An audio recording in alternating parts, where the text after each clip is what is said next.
যাকে Bill Gates $1.5 lakh $1.5 lakh অনুদান দিয়েছেন। আমি এ পর্যন্ত এতটুকু বয়সে 18টা বিজনেস করছি। এমনও আমার স্টার্ট আপ আছে যে একটা স্টার্ট আপ থেকেই 10 কোটি টাকারও বেশি রেভিনিউ চলে আসছে। আমি সর্বপ্রথম বলবো কনসিস্টেন্সি।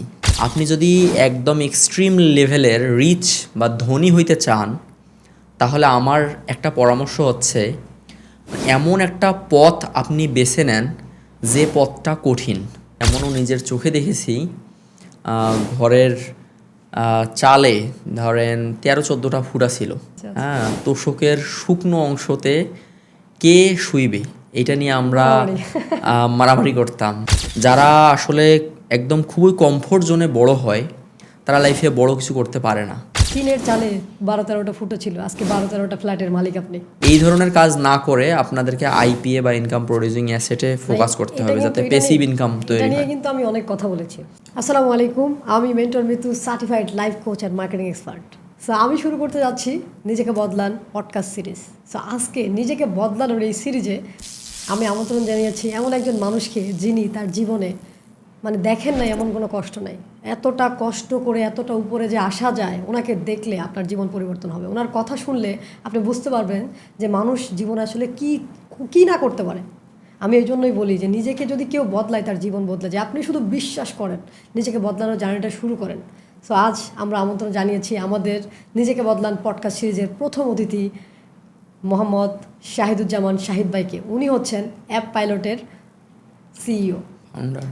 বাংলাদেশে প্রথম এআই নিয়ে সফল যদি ব্যক্তিত্ব আমি কাউকে বলতে চাই, উনি এমন একজন মানুষ যাকে বিল গেটস কত ডলার $1.5 লাখ $1.5 লাখ 2 কোটি টাকা সম 2 কোটি টাকার সমপরিমাণ অনুদান দিয়েছেন, যাতে করে উনি আরও ভালো কিছু করতে পারে। এমন একজন জিনিয়াস মানুষকে আজকে আমরা পডকাস্টে আমন্ত্রণ জানিয়েছি। শুধু তাই নয়, উনি একজন বিজনেসম্যান, একজন ট্রেনার, এবং উনি মানুষকে মোটিভেট করছে সামনে এগিয়ে যাওয়ার জন্য। সো আজ আমরা শুনবো ওনারই কথা, ওনার জীবনের কথা, ওনার জীবন যুদ্ধের কথা, ওনার সফলতার কথা, ওনার গল্পের কথা। সো আমি আশা করছি আজকের এই পডকাস্ট থেকে আপনি যে জিনিসগুলো পাবেন, এতদিন আপনি যত পডকাস্ট দেখেছেন, অ্যাটলিস্ট আপনি বলতে বাধ্য হবেন যে না, কিছু শিখলাম, না সামনে যাওয়ার জন্য এই পডকাস্টটা যথেষ্ট ছিল। এটা এমন একটা পডকাস্ট হতে যাচ্ছে। সো আমি আর দেরি না করে আমি শাহিদুজ্জামান ভাইকে বলবো যে ওনার পরিচয়টা দেওয়ার জন্য। আসসালামু আলাইকুম ভাইয়া, কেমন আছেন? জি আলহামদুলিল্লাহ, আমি বেশ ভালো আছি। আমি শাহিদুজ্জামান শাহিদ। আমি নিজেকে বিজনেসম্যান হিসেবে পরিচয় দিতেই পছন্দ করি, কারণ বিজনেস আমার রক্তে মিশে আছে। আমার বাবা বিজনেসম্যান ছিল, তো উনি বিজনেস করতে করতে জীবন দিয়ে চলে গেছেন। সো আমিও চাই যে আমিও সফল একজন বিজনেসম্যান হব, এবং আমার বাবা যে 8টা বিজনেস করছে এক এক করে, সো আমি গনে গনে দেখলাম আমি এ পর্যন্ত এতটুকু বয়সে 18টা বিজনেস করছি। মাশাআল্লাহ মাশাআল্লাহ তো মাশাআল্লাহ। পরবর্তীতে এসে আমি এই 3-4টা বিজনেসে একদম ফিক্সড আছি। যেমন এখন আমি একটা খুব ভালো ই-কমার্স বিজনেস চলতেছে। তারপর আমার 5 বছর ধরে যে একটা এআই প্ল্যাটফর্ম অ্যাপ পাইলট, সেটাও আলহামদুলিল্লাহ খুব ভালোভাবে চলতেছে। ওটাতে 1.5 লাখেরও অধিক কাস্টমার অনবোর্ড করতে সক্ষম হয়েছি আলহামদুলিল্লাহ। মাশাআল্লাহ। হ্যাঁ, একটা এআই স্টার্ট আপ বা একটা যে কোনো সাস সফটওয়্যারে 5,000 কাস্টমার পাইলেই মানুষ মনে করে যে ওইটা মোটামুটি সফল একটা সাস। আচ্ছা আচ্ছা, আপনি তাহলে সুপার সেখানে সফল। মাশাআল্লাহ 1.5 লাখ দেশে বিদেশে এবং একটা কমিউনিটিও তৈরি করছি ওই উসিলায়। ওই সফটওয়্যারের জন্যই অনেকেই আমাদের কমিউনিটিতে জয়েন করছে। সেই কমিউনিটিতে মেম্বার আছে প্রায় 63,000, হ্যাঁ 63,000 মেম্বার আছে। এই তো পাশাপাশি আমি যে এক্সপেরিয়েন্সগুলা অর্জন করলাম বিজনেস করতে গিয়ে, সেগুলো আমি মানুষকে শেয়ার করতেছি, যেন আমার এই যে এক্সপেরিয়েন্সগুলা কেউ কাজে লাগিয়ে তারাও তাদের বিজনেসে সফল হতে পারে। যেমন আমি একটা স্টার্ট আপে 1,26,00,000 টাকা ইনভেস্ট করছি। সেখান থেকে আমি তেমন আসলে কোনো রেজাল্ট পাই নাই, বাট টাকার রেজাল্ট না পাইলেও আমি সেখান থেকে যে এক্সপেরিয়েন্সের রেজাল্টগুলো পেয়েছি, এগুলো আমার নেক্সট বিজনেসগুলোকে বিল্ড করতে হেল্প করবে। সো ওই এক্সপিরিয়েন্সগুলোকেই কাজে লাগিয়ে এমনও আমার স্টার্ট আপ আছে যে একটা স্টার্ট আপ থেকেই 10 কোটি টাকারও বেশি রেভিনিউ চলে আসছে। মাশাআল্লাহ মাশাআল্লাহ। এই যে 10 কোটি টাকা ইনকাম করলেন, এটার আসলে সিক্রেটটা কি? আপনার কেন মনে হয় যে কি এমন যোগ্যতা আপনার আছে, কি এমন কোয়ালিটি আপনার আছে যেটা আপনাকে এরকম একটা উচ্চতায় নিয়ে গেল? ওই আমি সর্বপ্রথম বলবো কনসিস্টেন্সি। আচ্ছা। মানে আমার ওই বিজনেস বা স্টার্ট আপ অনেক দিন ধরে আমি ওইটাতে লেগে আছি। একটু ব্যর্থতা মাঝখানে আসলেও আমি বলি যে এরকম পরবর্তীতে সামনে আরও ভালো দিন আসবে।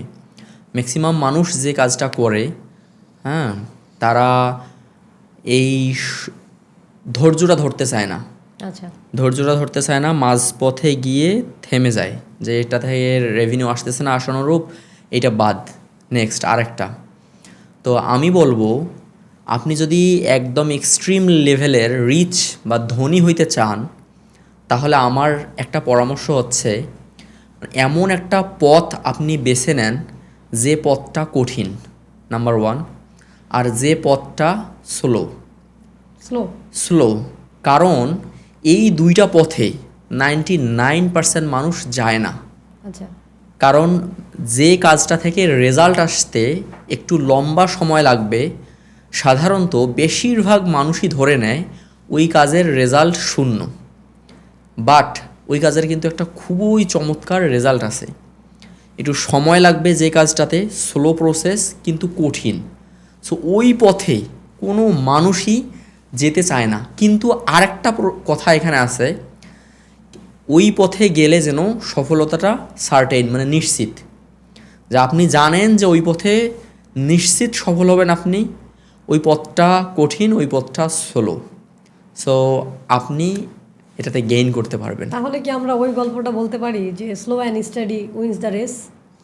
যে আমরা যে গল্পটা সারা জীবন পড়ে এসেছি যে কচ্ছপ জিতে যায়, খরগোশ হেরে যায়, শুধুমাত্র কনসিস্টেন্সি না থাকার কারণে।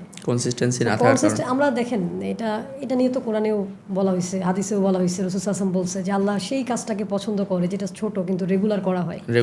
সো কনসিস্টেন্সি আমি বলি বিশেষ করে কনসিস্টেন্সি ইজ দ্য কি টু সাকসেস। এটা বড় বড় বিখ্যাত ব্যক্তিরাও বলে গেছেন। আমাদের প্রবলেমটা হচ্ছে যে আমরা ফোকাস ধরে রাখতে পারি না, উই আর নট কনসিস্টেন্ট। তো আমি যদি আপনাকে বলি ফোকাস ধরে রাখার জন্য যদি আপনি এক লাইনে কিছু বলতে চান, কি বলবেন? ফোকাস ধরে রাখার জন্য আমি সবচেয়ে গুরুত্বপূর্ণ যে কথাটা বলবো সেটা হচ্ছে আপনার অনেক মানুষ এই যে ফোকাস বা প্রোডাক্টিভ থাকার জন্য আরও অনেক অনেক টুলস যোগ করে, যে আমার এটা শিখতে হবে, ওইটা শিখতে হবে, হ্যাঁ, আরও একটা কিছু যোগ করতে হবে। তো ভাই এইটা কিন্তু প্রোডাক্টিভিটির বা ফোকাসের পুরাই একদম বিপরীত একটা জিনিস। কারণ ফোকাস মানেই হচ্ছে আপনার অপ্রয়োজনীয় জিনিসগুলোকে সেটে ফেলা। আচ্ছা।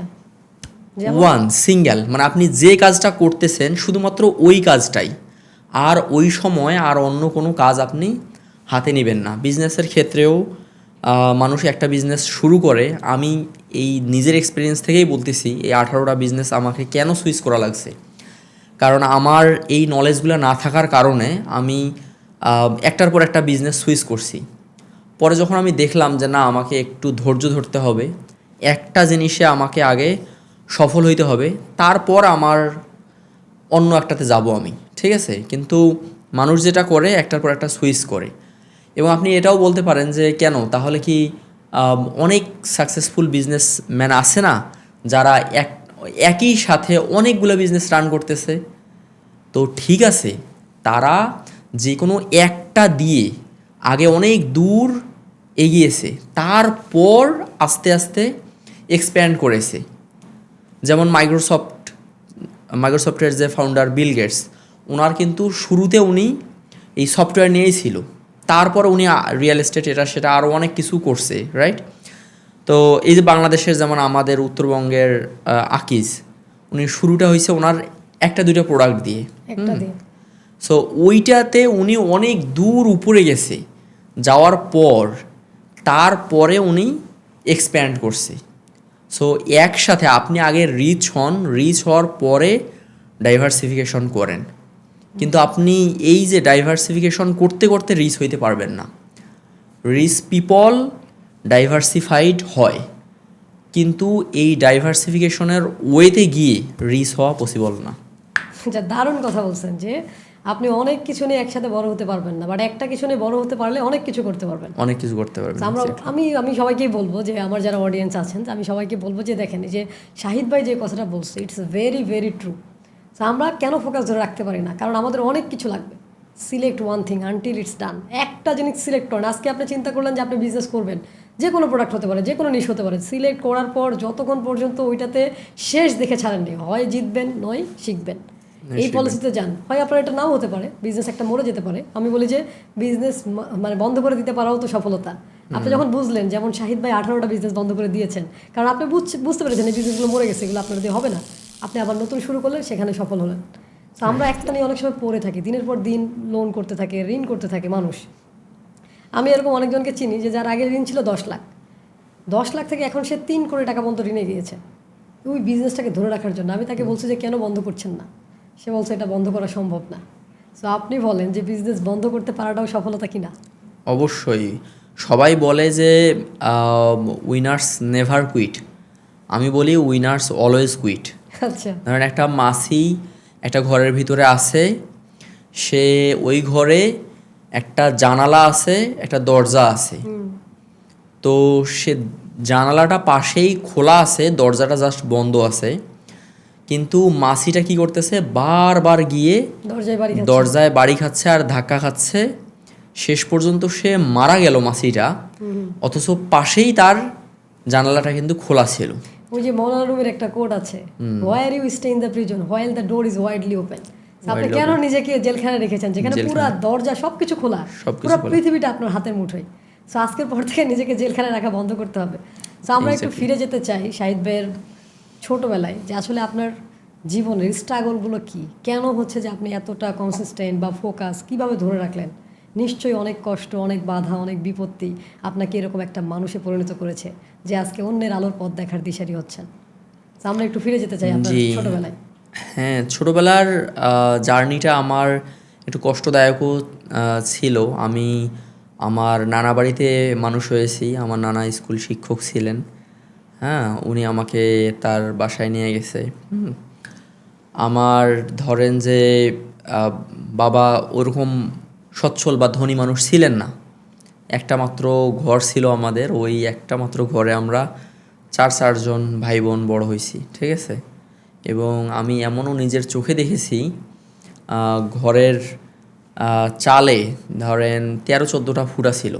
কি বলেন? হ্যাঁ, পানি পড়তো, তোষকে পানি পড়তো, এখানে আমরা বালতি দিয়ে রাখতাম, জগ দিয়ে রাখতাম, গ্লাস দিয়ে রাখতাম যে পানিটা যেন ওখানে পড়ে।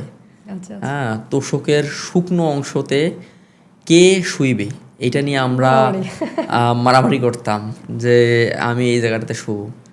সো এখন আলহামদুলিল্লাহ আমার 11টা ফ্ল্যাট নিজের, মাশাআল্লাহ, কংগ্রাচুলেশন। হ্যাঁ, 6 তলা একটা পুরা বাড়ির মালিক আমি হইতে পারছি। তো এই যে আমার চোখের দেখা, আমি অনেক মানুষকে দেখছি কাছ থেকে এবং অনেকগুলো গল্পও শুনছি, আপনারাও শুনছেন, যারা আসলে একদম খুবই কমফোর্ট জোনে বড় হয়, তারা লাইফে বড় কিছু করতে পারে না, খুবই কম। আর যারা যারা ডিসকমফোর্টে বড় হয়, তারা ভাবে যে আসলে আমাকে এখন চেঞ্জ করতেই হবে। যেমন আপনি পডকাস্টের নাম দিয়েছেন পরিবর্তনের গল্প, নিজেকে পরিবর্তন করুন। সো এই যে পরিবর্তনটা মানুষ কখন নিজেকে করে জানেন? যখন মানে একটা মানুষ যে পরিস্থিতিতে থাকে, ওই পরিস্থিতিটা যদি তার পরিবর্তন হওয়ার পরে যে পরিস্থিতিটা হবে তার চাইতে যদি সে খারাপ অবস্থায় থাকে, তাহলে সে বাধ্য হয় নিজেকে চেঞ্জ করার জন্য। কিন্তু সাধারণত যে দিন যাচ্ছে কোনো রকম, তাহলে কিন্তু মানুষ যে স্টেজে আছে, যে কমফোর্ট জোনে আছে, সেখান থেকে সে নিজেকে পরিবর্তন করতে চায় না। আচ্ছা, তাহলে ওই যে বিখ্যাত উক্তিটা আমার মনে পড়ে গেল যে discomfort is the Real comfort. অর্থাৎ যেটা আপনার করতে আজকে ভালো লাগছে না, ওইটা করলে আপনার যেটা ভালো লাগে সেটা আপনি পাবেন, সেটা পাবেন। আপনার হয়তো আজকে কাজ করতে ভালো লাগছে না, রেগুলার সকালবেলা ঘুম থেকে উঠতে ভালো লাগছে না, রেগুলার এক্সারসাইজ করতে ভালো লাগছে না, রেগুলার নামাজ পড়তে ভালো লাগছে না, রেগুলার একটা কাজ, বোরিং কাজ করতে ভালো লাগছে না, তাহলে আপনি রেগুলার ব্যর্থতার শিকার হবেন। আজকে প্রতিদিনের ব্যর্থতা আপনাকে নিয়ে যাচ্ছে সফলতার দিকে। একটা ব্যর্থতার পাহাড় আপনি পাড়ি দিয়ে একটা সময় সফলতার এভারেস্ট চূড়ায় উঠবেন। সো ওই জায়গাটা আসলে আপনার কাছ থেকে আমার মানে অনুপ্রেরণা, যে এই যে চীনের চালে 12-13টা ফুটো ছিল, আজকে 12-13টা ফ্ল্যাটের মালিক আপনি। সো এইটা কিন্তু মানে অনেক বড় পাওয়া। আপনি হয়তো চিন্তা করতে পারেন যে আল্লাহ এতগুলো ফুটা, আপনি ছাদ দেখতে পাচ্ছিলেন, মানে আকাশ, মানে যতটা ফুটা ছিল ততগুলো ফ্ল্যাট দিয়ে দিছে আল্লাহ তাআলা। দেখেছেন, নিজেকে বদলালে, নিজেকে আমি আপনাদেরকে বলছি, নিজেকে বদলালে যে জীবন বদলানো যায়। আজকের পর থেকে আপনি এটা জাস্ট হাড়ে হাড়ে কল্পনা করেন, এই যে আমার সামনে যিনি, যে আমার প্রিয় বড় ভাই, ওনার দেখেন এমন একটা দিন গিয়েছে যখন পানি ধরে রাখার জন্য বালতি গ্লাস বোতল এগুলো নিতে হয়েছে। আজকে ওনার 12-13টা ফ্ল্যাট, কিচ্ছু করার দরকার নেই, বসে থাকলে মাসে লক্ষ লক্ষ টাকা ইনকাম। উনি যদি শুয়েও থাকে ওনার কিচ্ছু করতে হবে না। বাট এই মানুষটা তারপরেও দিনের পর দিন পরিশ্রম করে যাচ্ছে, একটার পর একটা বিজনেসে ইনভেস্ট করতে হবে। এইখানে একটা গল্প বলি আমি। অনেকেই এরকম করে মনে করে যে আসলে ফাইন্যান্সিয়াল ফ্রিডমের ফাইন্যান্সিয়াল ফ্রিডম, যে আমাকে আসলে ফিনান্সিয়ালি ফ্রি হইতে গেলে কি করতে হবে। মানে আপনাকে এমন একটা পর্যায়ে যেতে হবে যে আপনি যদি কোনো আর কাজ নাও করেন আপনার জীবন চলে যাবে, আপনার পরবর্তী কয়েকটা প্রজন্ম চলে যাবে। মানে এই লেভেলের সম্পদ আপনার অ্যাসেট বিল্ড করতে হবে। কিন্তু তারপরেও কি আপনি বসে থাকবেন? কি ফাইন্যান্সিয়াল ফ্রিডমের অর্থটা হচ্ছে এইটা যে আপনি এমন একটা স্টেজে চলে যান যে আপনার কাজ না করলেও যেন আপনার সব কিছু চলে যায়, এবং আপনি কাজটা করবেন ইফ ইউ চুজ ইট, যে আমার ভালো লাগতেছে তাহলে আমি কাজটা করব, বাধ্য হয়ে আর কাজ করা লাগবে না। সো ওইটা আমার মিশন। এবং আপনি একটা পর্যায়ে যখন যাবেন তখন আপনার মানে প্যাসিভ ইনকামটাকে খুব বেশি গুরুত্ব দিতে হবে। যে আমি কাজ করব না, যেমন আমার এই ফ্ল্যাটগুলো থেকে টাকা আসতেছে, এখন আমার কাজ না করলেও কিন্তু টাকা আসতেছে, এমন বিজনেস বানান, এমন অ্যাসেট তৈরি করেন, এমন আইপিএ ইনকাম প্রডিউসিং অ্যাসেট তৈরি করেন যে অ্যাসেটগুলো থেকে অটোমেটিক্যালি টাকা আসতে হবে। যেমন যদি আপনি এভাবে চিন্তা করেন যে আমি যে অ্যাসেটগুলো বিভিন্ন জায়গাতে ইনভেস্ট করে রাখছি, দেখি মোটামুটি ধরেন কোনো একটা অ্যাসেট আমার 3 কোটি টাকা ইনভেস্ট করছি, সেখান থেকে মাসে 1 লাখ টাকা আসতেছে। তো 3 কোটি টাকা থেকে যদি আপনার 1 লাখ টাকা এরকম করে আসে, মানে এইটা একদম মানে সোলো, কিন্তু মানে এই রিয়েল এস্টেট বিজনেসের কথা বলতেছি। তো সেক্ষেত্রে যদি আপনার আরও অনেক ভালো ভালো বিজনেস হয়, এই তারতম্যটা অনেক হবে। এমনও বিজনেস আপনি ইনভেস্ট করতে পারেন যে 1 কোটি টাকা থেকেও আপনার 5 লাখ টাকা আসতে পারে। সো আপনি যদি এরকম যে আমার বসে থেকে আমার 1 লাখ টাকা আসবে, আপনাকে চিন্তা করতে হবে যে না, আমাকে 20 লাখ 50 লাখ টাকার অ্যাসেট বানায় রাখতে হবে। সো আপনি যদি এইভাবে চিন্তা করেন যে আমার 5 লাখ টাকা আসবে, তাহলে আমার এরকম 20-30-50 কোটি টাকার অ্যাসেট থাকা লাগবে।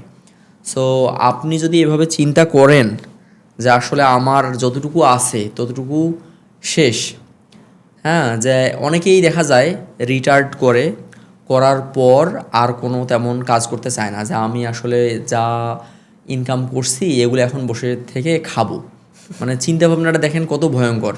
যা আছে এখন ওইটা সে খাইতে চাচ্ছে। এখন ধরেন কোনো একটা ম্যাজিক পিল বের হইলো যে ওইটা খাইলে আপনার 5 বছর আরও আয়ু বেড়ে যাবে, তাহলে আপনি ওই 5 বছর কীভাবে চলবেন? সো আপনাকে এমন অ্যাসেট তৈরি করতে হবে যে না, আমার এই 10 লাখ টাকা আছে, বা আমার রিটায়ারমেন্টের এই 50 লাখ টাকা আছে, এইটা আমি এখন খেয়ে খেয়ে জীবনটা পার করে দেব। এই চিন্তা ভাবনা যারাই করে তারা দেখবেন বৃদ্ধ বয়সে গিয়ে অনেক মানে স্ট্রাগল করে, তাদের সন্তানরা তাদেরকে আর দেখে না, ভুলভাল করে ওই টাকাটা কোথাও একটা ইনভেস্ট করছে, মানে টাকাটা নষ্ট হয়ে গেছে, পরে আর তাদেরকে সন্তানও দেখতেছে না। সো এই ধরনের কাজ না করে আপনাদেরকে আইপিএ বা ইনকাম প্রডিউসিং অ্যাসেটে ফোকাস করতে হবে, যাতে প্যাসিভ ইনকাম তৈরি হয়। কিন্তু আমি অনেক কথা বলেছি, যেমন আপনি যে কথাটা বললেন যে আমাদের উদ্দেশ্য থাকতে হবে এমন যে আমি যাতে প্রাইস ট্যাগ না দেখে প্রোডাক্ট কিনতে পারি, বাট উদ্দেশ্য এমন থাকতে হবে আমি যতদিন বাঁচবো ততদিন কর্মক্ষম। সো আমি বলি আজকের পর থেকে আপনার রিটায়ার্ড সেই দিনই হবে যেদিন আপনি মারা যাবেন। রিটায়ার্ড বলতে কী আছে, আপনি মারা গেলে সারাটা লাইফের জন্য আপনার রিটায়ার্ড। আপনাকে আল্লাহ নির্দিষ্ট একটা সময় দিয়েছে, ধরেন 60 বছর 70 বছর, বাংলাদেশে তো 70 বছর বা 63 বছর লাস্টে যেটা ছিল, 60-70 বছরের মধ্যে ধরলাম আপনি আরও 20 বছর বেশি বাঁচবেন। আপনি যদি 100 বছরও বাঁচেন, এইটাই তো কাজ করার সময়। আপনি দুনিয়াতে আসছেন কাজ করার জন্য, এইখান থেকে আপনি যে ফল এটা নিয়ে যাবেন আখিরাতে। সো আপনি এই দুনিয়ায় যদি কোটি টাকা ইনকাম করতে না পারেন, ওই দুনিয়ায় কোটি টাকা ইনভেস্ট করবেন কেমনে? সো ইনভেস্টমেন্টটা করে যেতে হবে এখানে, যাতে আপনি ওইখানে প্যাসিভ ইনকাম করতে পারেন। সো আমরা দেখেন বাংলাদেশের কোনো শিক্ষা ব্যবস্থায়, আমি যেটা শিক্ষা ব্যবস্থা নিয়ে বারবার বলি যে আমাদের শিক্ষা ব্যবস্থা এতটা নিচে, এতটা নিম্নমানের, যেখানে ফাইন্যান্সিয়াল ফ্রিডমের কিচ্ছু শেখানো হয় না। এখানে কোনো মানি রিলেটেড কোনো কথাবার্তা নেই। আমাদেরকে সারা জীবন শেখানো হয়েছে কি, মানে ভোগবাদী, আমরা হচ্ছে কনজিউমার। সো আমি বলি যে ভাই ক্রিয়েটর হন। আপনি কনজিউমার হইলে কোনো দিন পারবেন না, বাট ক্রিয়েটর হইলে কি হবে? তখন আপনি নতুন কিছু ক্রিয়েট করতে পারেন। যেমন আমরা যারা ট্রেনার, আমরা যারা বিজনেস করি, আমরা কি নতুন নতুন বিজনেস ক্রিয়েট করি, নতুন নতুন ট্রেনিং ক্রিয়েট করি, নতুন কিছু আপনার জন্য আনি। বাট আপনি কি করছেন, সারাদিন ফেসবুকে উল্টা পাল্টা নিউজ এগুলো কনজিউম করছেন, জিনিসপত্র নতুন যেটা আসতেছে ট্রেন্ড ওইটাকে কনজিউম করছেন। যত দিন আপনি কনজিউমার তত দিন আপনি লুজার, আপনার ফাইন্যান্সিয়াল ফ্রিডম কোনো দিনই আসবে না। আমি বলি যে ইনকাম করা কখনোই সঠিক সমাধান নয়, ইনকামের সঠিক ব্যবহারটাই আপনাকে ফাইন্যান্সিয়ালি ফ্রিডম করে। আর আমরা এরকম টাকা পয়সা নিয়ে কথা বললে আমি দেখছি অনেকেই যে ঈদে এসে কমেন্ট করে যে এই কোটি টাকা নিয়ে কথা বলতেছেন। আরে ভাই, আপনি যদি ভালোভাবে বাঁচতে চান, আপনার যদি আপনি একজন মুসলিম হন বা যে ধর্মরই হন, সব ধর্মেই দেখেন আপনার ভালো ভালো যে ইবাদতগুলো আছে, যেমন আপনি হজ করবেন, দেখেন একদম ফরজ একটা ইবাদত, সেটার জন্য কি লাগবে বলেন তো? টাকা লাগবে। আপনি কুরবানি দিবেন, আপনার টাকা লাগবে। জাকাত দিবেন, আপনার কি টাকা লাগবে। দান করবেন, টাকা হ্যাঁ, দান করবেন, আপনার টাকা লাগবে।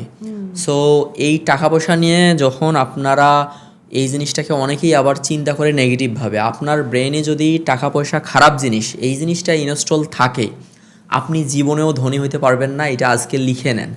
আর টাকা পয়সা ভালো জিনিস, ধনী মানুষ ভালো মানুষ, এই জিনিসগুলো যদি আপনি ইনস্টল করতে পারেন, আপনি কিন্তু ধনী হবেন। কারণ আমরা কাজ করি, আমরা চলি কনশাস মাইন্ডে, আমরা কোনো কাজ করতে পারি না, আমরা চলি হচ্ছে সাবকনশাসলি। সো ধরেন আপনি কনশাস মাইন্ডে বলতেছেন আমি ফজরের নামাজ জামাতের সাথে পড়বো, আপনি কনশাসলি বলেন আমি ধূমপান ছেড়ে দিব, আপনি কনশাসলি বলেন আমি 5 ওয়াক্ত নামাজ জামাতের সাথে পড়বো, আমি ডিসিপ্লিন থাকবো, ফোকাস থাকবো, ফেসবুকের এত পরিমাণ রিলস কনজিউম করব না। এগুলো আপনি কিসে বলেন বলেন তো? কনশাস মাইন্ডে বলেন। মানুষ যখন কোনো একটা জিনিস কনশাসলি চিন্তা করে, ওই জিনিসটা কিন্তু সে পারে না। আপনার সাবকনশাস হচ্ছে আপনার দানব, জায়ান্ট, সে 95% আপনাকে কন্ট্রোল করে। সো আপনার সাবকনশাসে যদি টাকা পয়সা খারাপ জিনিস, ধনী মানুষ খারাপ মানুষ, এই জিনিসগুলো গেঁথে যায়, আপনি জীবনেও নেভার এভার পসিবল আপনার দ্বারা ধনী হওয়া। এই একটা জিনিস জাস্ট খালি আজকের যদি পুরো পডকাস্ট থেকে একটা জিনিস শিখতে হয়, এই যে সাবকনশাস মাইন্ডে আপনি কোন জিনিসটা দিচ্ছেন। আপনি ছোটোবেলায় 3 থেকে 7 বছরের মধ্যে বা 3 বছরের আগে 80% ব্রেন ডেভেলপমেন্ট হয়ে যায়, 7 বছরের আগে প্রায় 95 থেকে 98% ব্রেন ডেভেলপমেন্ট হয়ে যায়। সো ওই সময়গুলোর মধ্যে আপনি কি শিখছেন, কি শুনছেন যে he is poor but honest, he is rich but dishonest. দেখছেন, মানে আপনাদের যে পড়ালেখার শিক্ষা ব্যবস্থায়ও এই জিনিসটা ঢুকাই দিচ্ছে যে মানে গরিব মানুষ সৎ হবে আর ধনী মানুষ অসৎ হবে, এইটাই স্বাভাবিক। ইংরেজি গ্রামার শিখতে গিয়েও আপনি কিন্তু এগুলাই আপনাকে শিখে আপনার ব্রেনের ভিতরে ইনস্টল করে দেওয়া হয়েছে। সো এই ইনস্টলেশনটা মজার ব্যাপার হচ্ছে নিউরাল পাথওয়ে, হ্যাঁ, নিউরোপ্লাস্টিসিটি, এগুলা কিন্তু নিউরোসায়েন্সের একদম খুবই ভালো রিসেন্ট আবিষ্কার।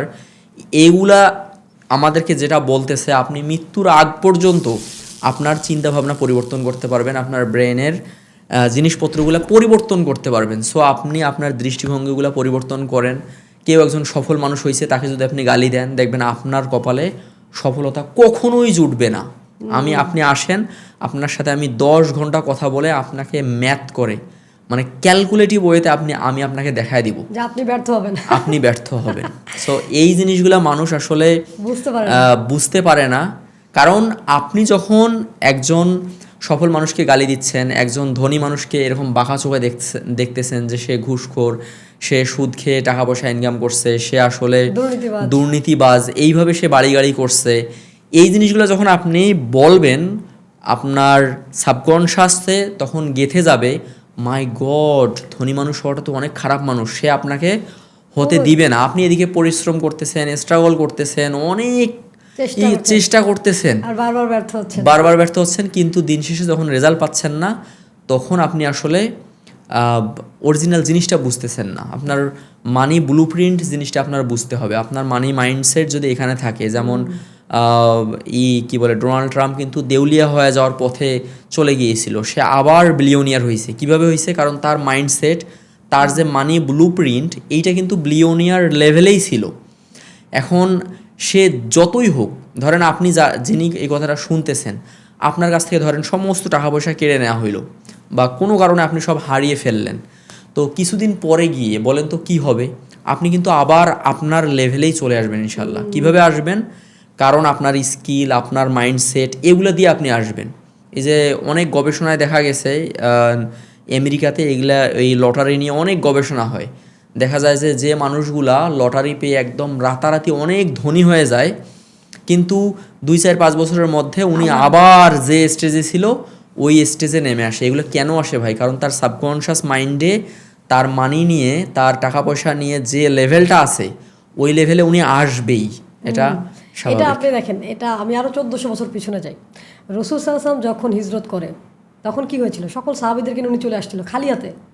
ওই সময় কিন্তু মক্কাতে তারা স্বনামধন্য ব্যবসায়ী ছিল, কিন্তু যখন মদিনাতে এসেছে কিচ্ছু ছিল না।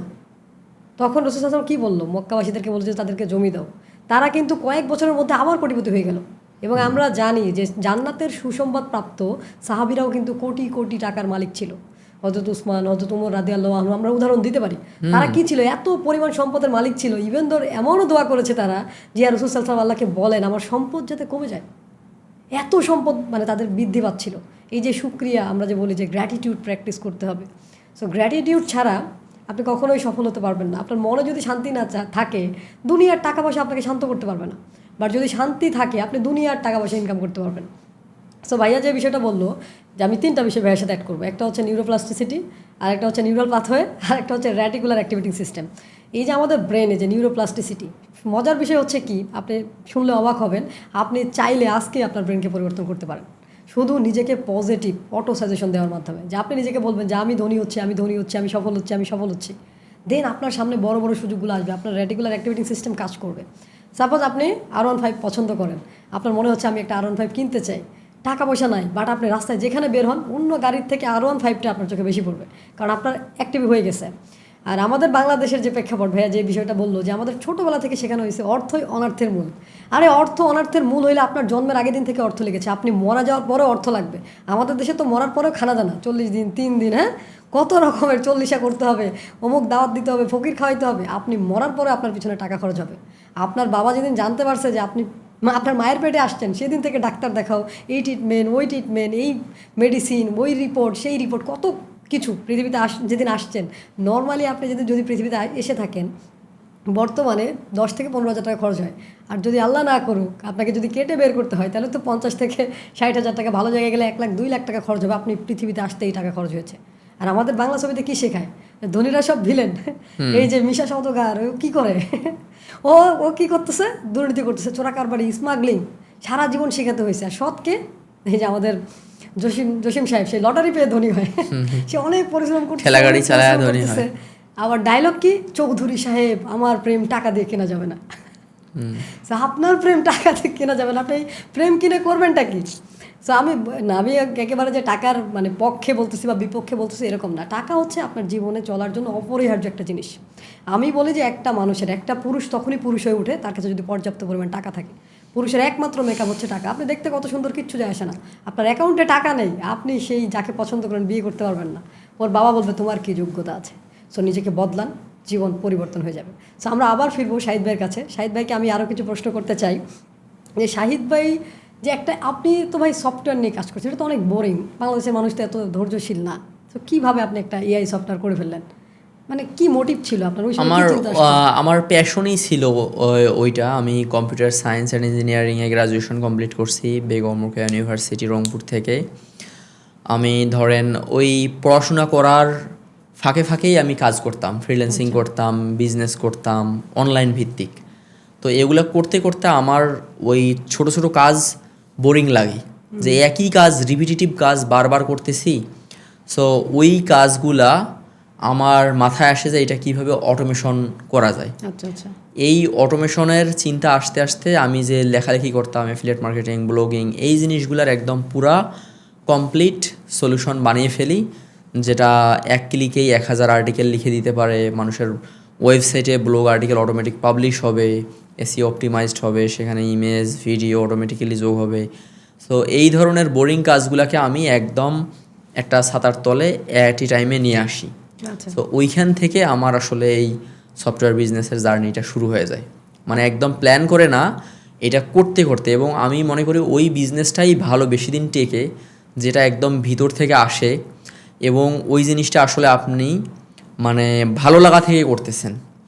হ্যাঁ, তো প্যাশন বলতে আপনি কি বাংলাদেশের মানুষের তো আমি দেখি যে অনেক মানুষ প্যাশনই বোঝে না, যে তার কোনো প্যাশন আছে কিনা। আমাকে প্রশ্ন করে আমার প্যাশন কি।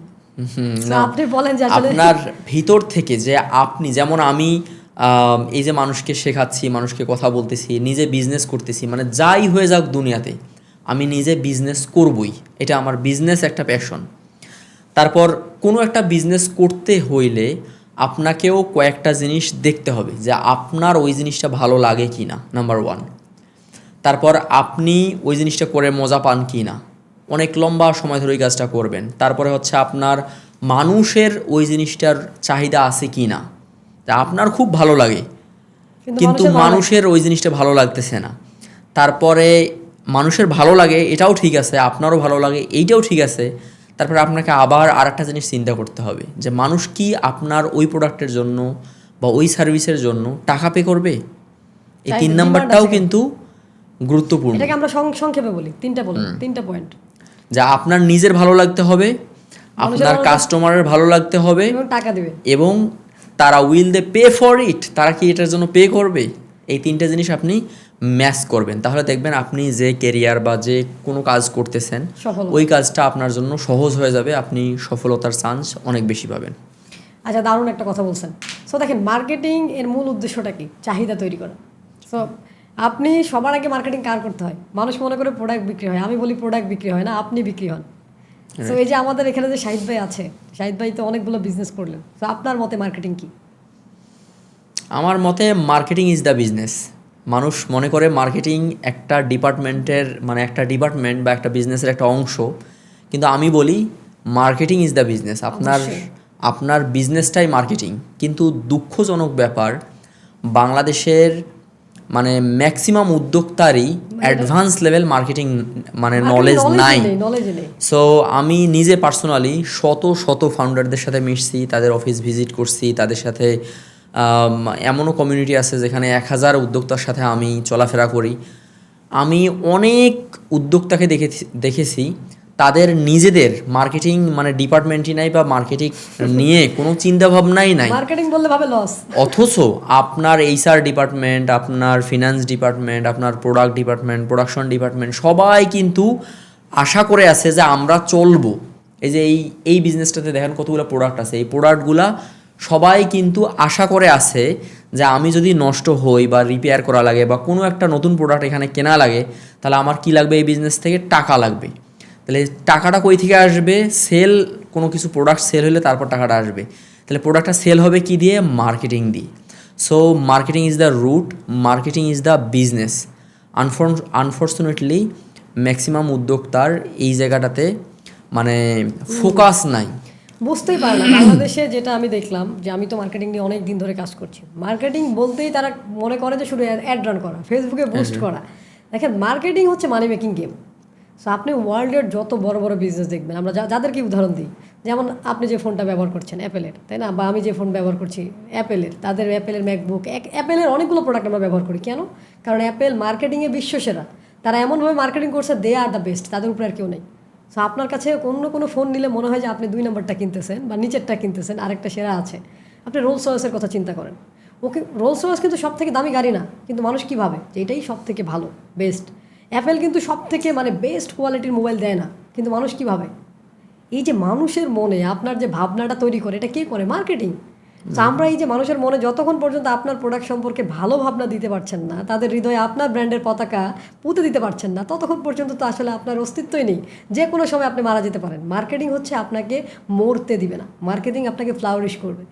আর সেলস যেটা করবে, আপনাকে টাকা দিবে, বাট যদি ঠিক মতো কাস্টমারের হৃদয়ে জায়গা না পান, তাহলে আপনাকে আউট করে দিবে মার্কেট থেকে। এই যে মার্কেটিং বলতে, এই যে আপনি একটা কথা বললেন যে অ্যাড চালানো মানেই মানুষ মনে করে মার্কেটিং করতেছি বা বুস্টিং করতেছি মানেই মার্কেটিং করতেছি, এবং যারা মার্কেটিং শেখে তারাও মনে করে যে এই যে অ্যাড চালানো শিখলাম, মার্কেটিং আমি একজন মার্কেটার হয়ে গেলাম। আচ্ছা, একটা ছোট্ট উদাহরণ দেই। যেমন একটা বইটার নাম হচ্ছে অ্যাস্ট্রোলজিক্যাল লাভ। সো এই বইটা লিখেছিলেন নুরা নামের একজন ভদ্রমহিলা। তো উনি এই বইটা লেখার পরে 3000 কপি সেল হয় না, একটাও সেল হয় না। 3000 কপি প্রিন্ট করছে আনসোল্ড, কিন্তু ওই বইটার নাম যখন জাস্ট একটু পরিবর্তন করে দিল, একজনের চোখে পড়লো, বইটা পুরাটাই উনি পড়ছে, পড়ার পর বলতেছে মাই গড, একদম এই বইয়ের মধ্যে স্বর্ণ হীরা রত্ন সব আছে, কিন্তু এর আসলে নামটা ঠিক নাই। উনি নামটা চেঞ্জ করে দিল কি, how to satisfy a woman every time. এইটা দেওয়ার কারণে এই বইটা একদম মানে 5 লক্ষাধিক। New York time best seller হয়ে গেল। 2 লক্ষ, এ পর্যন্ত 2,60,000 কপি সেল হয়েছে। রিসেন্টলি আমি গতকালকেই চেক করে দেখছি গুগল পাবলিশার বুকে। সো চিন্তা করে দেখেন এইখানে ব্যাপারটা কোথায় আপনি বলেন তো, এইখানে কি ব্যাপারটা অ্যাড চালানোতে, যে উনি যদি আরও বেশি করে চিন্তা করতো যে আমি দেখি একটা পিক্সেল সেট আপ করি, আরও একটু রিটার্গেটিং করি, আরও একটু অডিয়েন্স চেক করি, ডলার বাড়ায়া দেই, কাজটা হয়তো কি। কিন্তু মানুষ এগুলা বুঝতে চাচ্ছে না, বা যারা আর কি অনেক মানে মার্কেটিংয়ের অনেক ইন ডেপথে যাচ্ছে, তারা বুঝতেছে যে আসলে মানুষের ভিতরের হিডেন চাহিদা, যেমন 8টা হিডেন চাহিদা আছে। মানুষ দুনিয়া থেকে মরতে চায় না, সারভাইভ করতে চায়, বেঁচে থাকতে চায়। এখন এই বেঁচে থাকা রিলেটেড যে জিনিসগুলো আছে দেখেন তো ওগুলো কী রকম করে চলতেছে। এই সিজার দেখেন একদম একটা সভ্যতা হয়ে গেছে সিজার করা। ডাক্তার মানুষ মরতে চায় না, যে যদি সিজার করতে গিয়ে নর্মাল ডেলিভারিতে মারা যায় তাহলে কী অবস্থা হইবে। দেখেন একটা বিগ ইন্ডাস্ট্রি। একজন রিক্সাওয়ালার সাথে মানুষ 10-15 টাকা নিয়ে দরদাম করা শুরু করে দেয়, বাড়াবাড়ি দর কষাকষি শুরু করে, কিন্তু সবজির দোকানে। কিন্তু তার যদি একটা হার্টের প্রবলেম হয়, রিং বসাইতে উনি কিন্তু 5 লাখ টাকা দিতেও দ্বিধাবোধ করবে না। সো এই যে জিনিসগুলা আপনি বললাম, সার্ভাইভাল বললাম, তারপরে যে অ্যাট্রাকশন রিলেটেড, হ্যাঁ, sexual related product, attraction related এই জিনিসগুলো মানুষ, এই যে ড্রেস আমি অনেক সুন্দর করে পরছি, এখন আমি বলবো যে না আমার ভালো লাগে জন্য পরছি, নো। মানুষ আমাকে দেখে গুড ফিল করবে, ইমপ্রেসড হবে আমার প্রতি, এই জন্য আমি কিন্তু এরকম করে সাজছি, আপনি এরকম করে সাজছেন। এবং পৃথিবীতে যে যত আছে, এই যে মেকআপ ইন্ডাস্ট্রি, হ্যাঁ, কোটি টাকার ইন্ডাস্ট্রি, কোটি ডলার, তো এই যে এগুলো কিভাবে চলতেছে, তো আপনাকে আসলে জানতে হবে মানুষের হিডেন চাহিদাগুলো কি কি। মানুষের ফিয়ার, নিউরো মার্কেটিং মানে 1% উদ্যোক্তাও জানে না, বাট এইটাই মার্কেটিংয়ের প্রাণ। একটা মানুষের ব্রেইন কিভাবে ডিসিশন নেয়, সে ফিয়ার থেকে ডিসিশন নেয়, মানে কোনো একটা ভয় লাগতেছে, যে ওই যে সিজারের উদাহরণটা দিলাম, যে ডাক্তার বলল যে ও আচ্ছা আপনার তো পানি শুকায় গেছে, এখন সিজার করা লাগবে, এই যে একটা ভয় ঢুকাই দিল, ওকে আর কোনো চিন্তা ভাবনা নাই, আপনি দেন কেটে। কেন আপনি কি সিজার ছাড়া হই নাই? অবশ্যই ডেফিনেটলি হয়েছি। এই যে সামনে ভাই বসে আছে, সবাই আমরা নর্মালি হয়েছি। কিন্তু এখন দেখেন এই যে এই মাফিয়া ইন্ডাস্ট্রিগুলা এত পরিমাণ মানে জিনিসপত্র, এই যে ঔষধ, আমি তো ওষুধ খাই না, তো এগুলা কেন আসলো? এই যে জিনিসগুলো আপনি দেখেন তো, বিলিয়ন ডলারের ইন্ডাস্ট্রি, এগুলা যেগুলো চলতেছে ভয় দিয়ে চলতেছে। তো আপনি যখন কোনো প্রোডাক্ট রিসার্চ করবেন, ধরেন চায়না থেকে অনেকেই আউলফল প্রোডাক্ট নিয়ে আসে, মানে 90 থেকে 92% বিজনেস প্রথম 1-2 বছরের মধ্যেই ধ্বংস হয়ে যায়। তারা জানে না মার্কেটের চাহিদা কি, মানুষের ভিতরের হিডেন চাহিদাগুলো কি, একটা প্রোডাক্ট মানুষ কেন কিনবে। যেমন রিসেন্টলি আমরা একটা প্রোডাক্ট বিক্রি করলাম, মানে মোটামুটি 5,000-এর বেশি কপি সেল হয়ে গেছে। আমরা জানতেছি যে মানুষের এমন একটা ওইটা ভয়, মানে ওই ভয়ের কারণে সে প্রোডাক্টটা দেখা মাত্রই কিনবে। যে ভাই দেখেন আপনি আপনার পানি দিয়া পড়তেছে, আপনার ফিল্টারের ঠিকভাবে না থাকার কারণে আপনি বিষ খাচ্ছেন, এই যে সুন্দর করে জিনিসটা নিয়ে তাকে দেখাইলেন যে ভাই দেখেন কতগুলো ময়লা জমে আছে, এই যে নাকের ভিতরে রাস্তায় হয়েছে চলতে ফিরতে কতগুলো ময়লা ঢুকতেছে, আপনি জিনিসগুলো ভালো করে দেখান যে আপনার এই যে হার্ট চলে যাচ্ছে, আপনার কিডনি চলে যাচ্ছে, আপনার ফুসফুস চলে যাচ্ছে। আমাদের তো সমস্যা এটা, বুঝে না মার্কেটিং। আমরা কি করতে চাই? ডাইরেক্ট সেলস করতে চাই, অফার অফার অফার, আজকেই শেষ, এই যে সস্তা, এই যে বস্তা ভরে নিয়ে যান। আমি বলি যে ভাই সস্তা প্রোডাক্ট যদি আপনি বানান, আপনার গরিবদের কাছে বিক্রি করতে হবে। আপনার টার্গেট অডিয়েন্সকে আগে ঠিক করেন যে আপনি কার কাছে বিক্রি করবেন। বাট সস্তা করে আপনি বড় কিছু করতে পারবেন না, সস্তা করে আপনি মার্কেটে টিকে থাকতে পারবেন না। আজকে যে সস্তা প্রোডাক্টটা কিনছে সে কিন্তু আফসোস করবে যে আজ টাকা ছিল না বিধায় এটা কিনতে হলো। কেউ সস্তা পছন্দ করে না, কেন? কারণ আমাদের ব্রেন কি সস্তা? না। পৃথিবীর সব থেকে দামি জিনিস কি? Human brain. আর বাংলাদেশের ব্রেন হচ্ছে সব থেকে সস্তা বাংলাদেশিদের। বাংলাদেশে আপনি ফ্রিতেও ব্রেন পাবেন, 10 টাকাও ব্রেন পাবেন। দেখবেন যে আপনি 10 টাকা দিচ্ছেন, আপনাকে একটা কাজ করে দিচ্ছে। আবার 1,000 দিয়ে পাবেন, 1 কোটি দিয়ে পাবেন, যেমন আরও কোটি কোটি হিউজ। সো এই দেশে কোটি টাকাও মানুষ বিক্রি হয়, অল্প টাকায় মানুষ বিক্রি হয়। সো আমি বলি নিজেকে বদলান, নিজের দাম বাড়ান। আমি বলি যে শুধুমাত্র প্রোডাক্টের মার্কেটিং না, আগে নিজের মার্কেটিং করেন। কারণ মানুষ বিক্রি হয়, কে বিক্রি হয়? আমাকে মানুষ কিনবে, প্রোডাক্ট মানুষ কিনবে না। চায়না প্রোডাক্ট মানুষ কেনে, ভাবো যে চায়না ঠিক আছে, চায়না আগে বিক্রি করছে নিজেকে। চায়নার কিন্তু প্রোডাক্ট বিক্রি হয় না, চায়না বিক্রি হয়। চায়না যেহেতু মানুষের কাছে বিক্রি হয়েছে যে না চায়নারা অনেক পরিশ্রমী, অনেক ভালো জিনিস বানায়, মানুষ এখন একটা বিশ্বাস করেছে যে না চায়না প্রোডাক্ট ভালো, এই জন্য চায়না প্রোডাক্ট বিক্রি হয়, ফেস লাগে না। বাট আপনি যদি নিজের কোনো প্রোডাক্ট বিক্রি হতে চান তাহলে আপনাকে আগে বিক্রি করতে হবে, মানুষের ট্রাস্ট গেইন করতে হবে। Business is all about trust. So marketing হচ্ছে ওই ট্রাস্টটা গেইন করতে হেল্প করে। কারণ দেখেন, আমি একটা ছোট্ট উদাহরণ দিই। আপনি আমাকে বিশ্বাস করেন, আমি যদি পানি দিই খাবেন? না। আলামিন ভাইকে বিশ্বাস করেন, উনি যদি পানি দেয় আপনি খাবেন? কিন্তু উনি বিষ মিশাই দিলে খাবেন কিনা আপনি তো জানেন না। না, অবশ্যই খাবেন, আপনি তো জানেন না, কারণ তাকে বিশ্বাস করেন। সেই পানির মধ্যে যদি বিষ দেয়, আমি বলি বিশ্বাসে মানুষ বিষও খেতে পারে, অবিশ্বাসে পানি খেতে পারে না।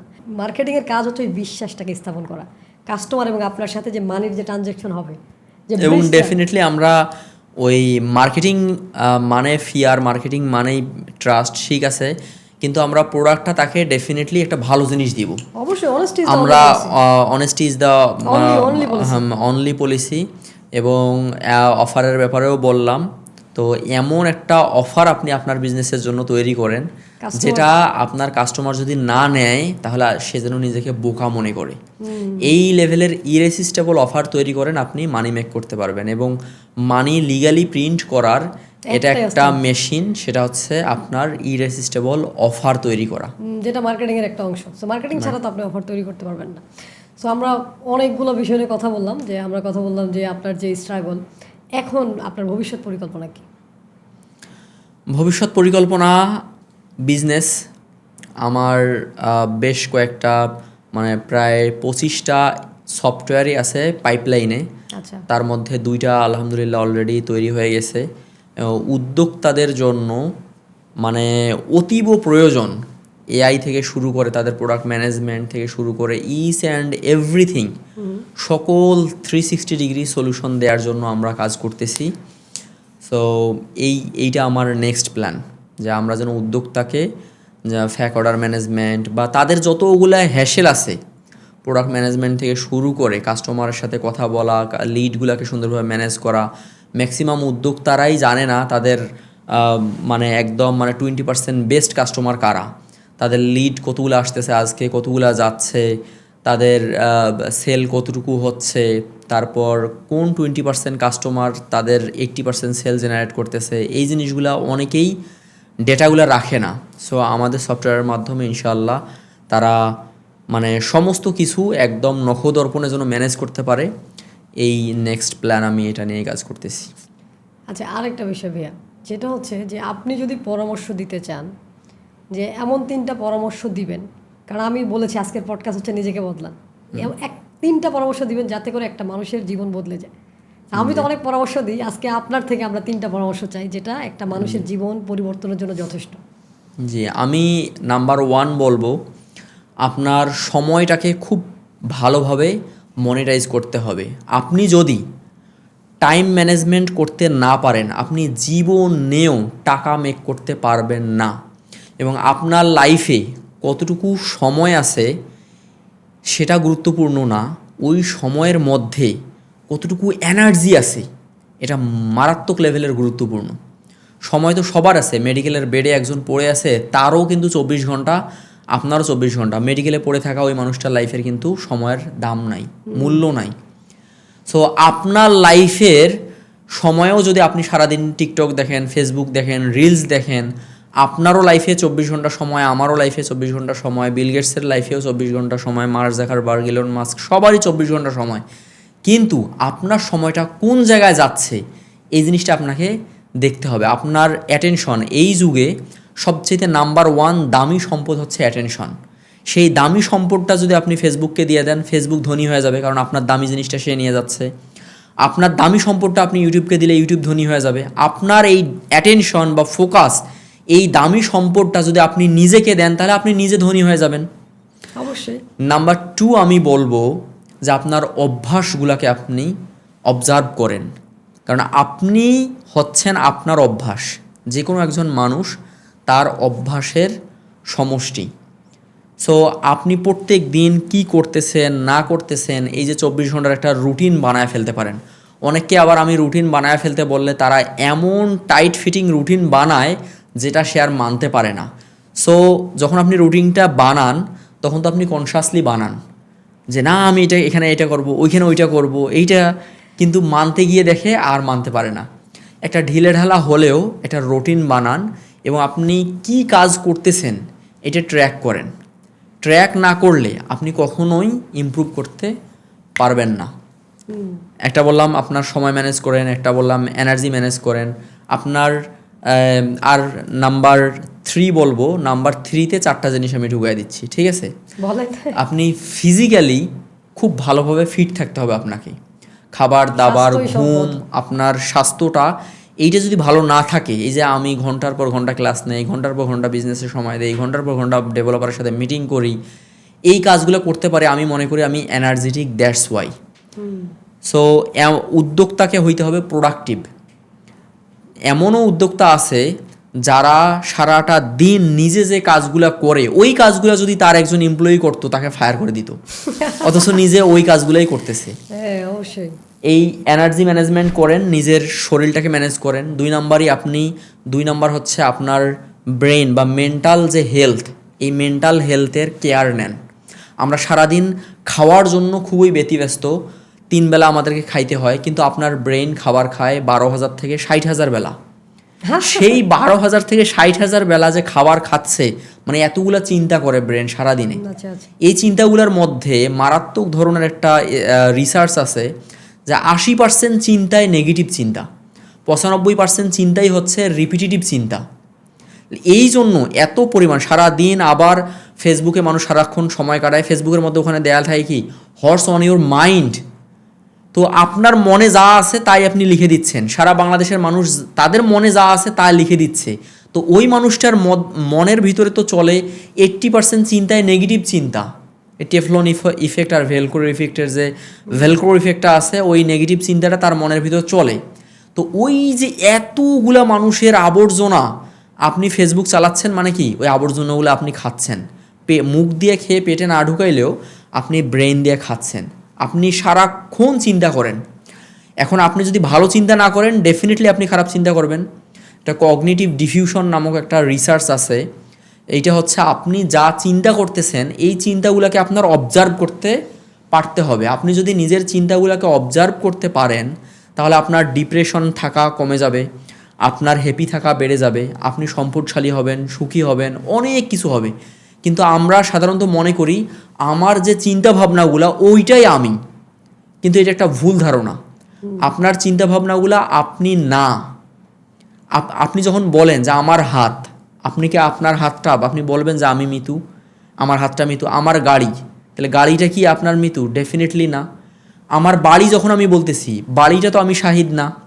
সো আমি বলতেছি আমার ব্রেন, তাহলে আমার ব্রেন তো আমি না। তার মানে আমার মন, এই কথাটা আপনি কতবার বলছেন বলেন তো? আমার মন ভালো নাই, এরকম গান শুনছেন না? আজকে আমার মন ভালো নেই। আজকে আমার মন ভালো নয়। তাহলে আমার মন যখন আপনি বলতেছেন তাহলে কিভাবে আপনার মনটাই আপনি হন?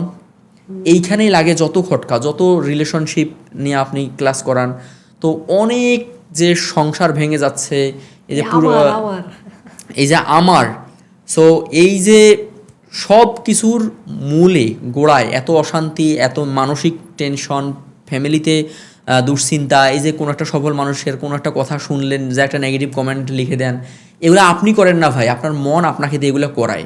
আপনি যদি আপনার মনটাকে কন্ট্রোল করতে পারেন যে ওকে আমি আর আমার মন আলাদা, এটা কোরআন শরীফের 2টা আয়াত দিয়ে আপনাকে আমি সুন্দরভাবে জিনিসটা বুঝাই দিতে পারবো। যে আল্লাহ তাআলা সুন্দর করে বলতেছেন যে মানুষের মন তাকে যে কুমন্ত্রণা দেয় সেটা আল্লাহ তাআলা জানে। আবার সূরা ইউসুফে আছে যে নিশ্চয়ই আমার মন নিরপরাধ নয়। তো এই যে আমার মন, তাহলে আপনি আর আপনার মনটা আলাদা। যখন নেগেটিভ চিন্তা আসবে, যখন হিংসা, বিদ্বেষ, এই জিনিসগুলো যখন মনের ভিতরে আসবে তখন এটাকে জাস্ট অবজার্ভ করবেন যে আসলে এটা কি।